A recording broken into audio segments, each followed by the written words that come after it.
کس نے کہا ہے آپ سے کہ دین آسان ہے؟ کس نے آپ سے کہا ہے کہ دین آسان ہے؟ مجھے ثابت کریں کہاں سے دین آسان ہے؟ جب آپ اپنا گرم بستر چھوڑ کر، اپنی نیند کو چھوڑ کر، ٹھنڈے پانی کے ساتھ وضو کر کے مسجد کی طرف آتے ہیں، کیا دین آسان ہے؟ جب آپ کو آس وسلم کی طریقے کے ساتھ اپنے آپ کو ڈھالنا ہے، کیا یہ آسان ہے؟ بالکل بھی نہیں۔ یہ چھوڑ دیں، مولویوں کی باتیں چھوڑ دیں کہ جی دین آسان ہے، بس آپ نے نماز پڑھنی ہے جنت مل جائے گی، اتنی آسان ہے؟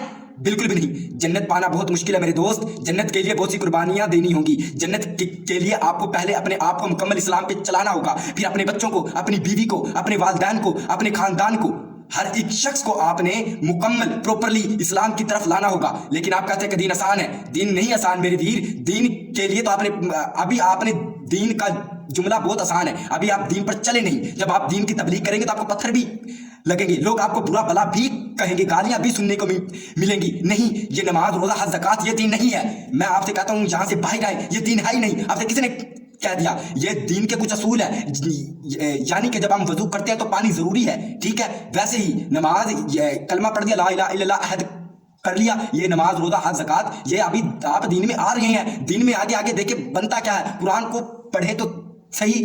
ذالک یہ الکتاب کتاب ہے لا نہ ریبہ کوئی شک فیہ، اس میں ہدن ہدایت ہے للمتقین، پرہیزگاروں کے لیے، متقی لوگوں کے لیے۔ قرآن کو پڑھیں، قرآن کیا کہہ رہا ہے ہم سے؟ آخر ہمارا دنیا میں آنے کا مقصد کیا ہے؟ اللہ نے ہمیں کوئی مقصد دیا ہے تو اس مقصد کے تحت کیوں نہیں ہم لوگ جی رہے؟ کیوں اتنی زندگی کو ہم لوگوں نے اپنی زندگی کو اتنا مشکل میں ڈالا ہوا ہے؟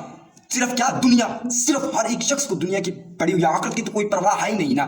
اور میرے بھائی یہ دیکھیں، آپ سے ریکویسٹ ہے، میں آپ کے سامنے اپنے ہاتھ جوڑتا ہوں، یہ دین اتنا آسان ہے نہیں جتنا آپ لوگوں نے سمجھ لیا ہے۔ دین کے لیے کچھ کریں، اپنے آپ کو دین پر لائیں، آرام سے آئیں، کوئی جلدی نہیں ہے، لیکن جب آئیں تو ایسے آئیں کہ لوگ آپ سے کہیں یار کیا انسان ہے، دین کی طرف تو یہ آیا ہے۔ آپ کو دیکھ کر لوگ دین کی طرف آئیں، جیسے کہ آس وسلم کو صادق اور امین کہتے تھے۔ جب آس وسلم کو نبوت نہیں ملی تھی نا، تو تب یہ یہودی نصارہ آس وسلم کو صادق اور امین کہتے تھے، سچے، ٹھیک ہے؟ تو تب وہ آئے تھے دین کی طرف، تب حضرت علی، حضرت ابو بکر، حضرت عثمان غنی رضی اللہ تعالیٰ عنہ یہ تب آئے تھے میرے ویر، ٹھیک ہے؟ ہر ایک ایرے گہرے کو اسلام میں آنے کی اجازت نہیں ہے میرے بھائی۔ میں آپ کو ایک بات اور بتاتا چلوں، یہ جو ہندو لوگ ہیں انڈین، وہ جب عبادت کرتے ہیں، پوجا پاٹ کرتے ہیں، وہ کہتے ہیں کہ ہمیں اتنا سکون ملتا ہے، ہمیں نہ کوئی خیال آتا ہے، ٹھیک ہے؟ ہم پوجا پاٹ اتنے اچھی طریقے کے ساتھ کرتے ہیں، لیکن جب مسلمان نماز پڑھتے ہیں تو ان کے دلوں میں اتنے خیال کیوں آتے ہیں؟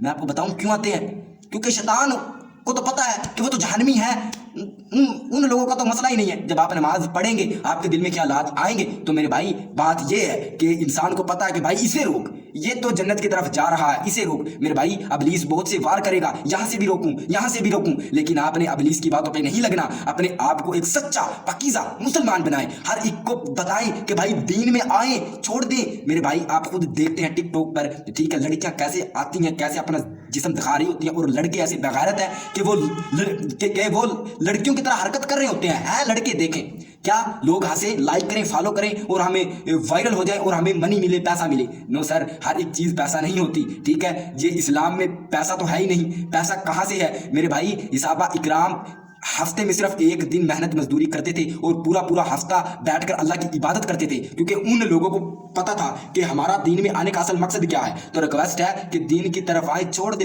دنیا، یہ دنیا بہت آپ کو ذلیل و خوار کر دے گی، دنیا چھوڑے، اسلام کی طرف آئیں۔ اللہ سے دعا ہے اللہ تعالیٰ آپ سب کو اسلام پر صحیح چلنے کی توفیق عطا فرمائے، آمین۔